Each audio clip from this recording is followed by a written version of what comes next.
কারণ এটা একটা ধারাবাহিক কাজ। ইতিমধ্যে এই বিষয়গুলো চিহ্নিত হয়েছে। যে জায়গাগুলো ঝুঁকিপূর্ণ অঞ্চল হিসেবে সেখানে আমাদের পুলিশের টহল পার্টি, ভ্রাম্যমাণ টহল, স্থায়ী টহল, এইগুলো আমরা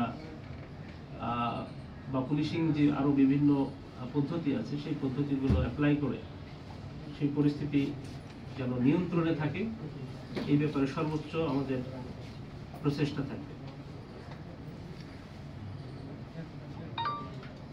মাদকের ব্যাপারে অনেকেই কথা বলেছেন। চাঁপাইনবাবগঞ্জের 5টি থানার মধ্যে সম্ভবত 4টি থানায় সীমান্তবর্তী হওয়ার কারণে স্বাভাবিকভাবেই এখানে মাদকের প্রবণতা রয়েছে। আপনারা যারা সাংবাদিক ভাইয়েরা আমার সামনে আছেন, আপনারা এই সমাজের মানুষ। আমরা দূর দূরান্ত থেকে চাকরির সুবাদে এখানে এসেছি আপনাদের সেবা করার লক্ষ্যে।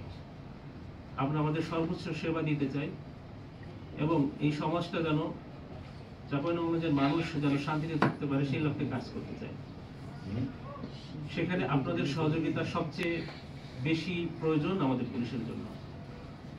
আপনারা এই সমাজের মানুষ বিধায় আপনাদের তথ্য উপাত্ত আমাদের কাজ করার ক্ষেত্রে অনেক সহজ করবে এবং গতিশীল করবে। আমি আশা করব সেই সহযোগিতা আপনারা আমাকে দিবেন।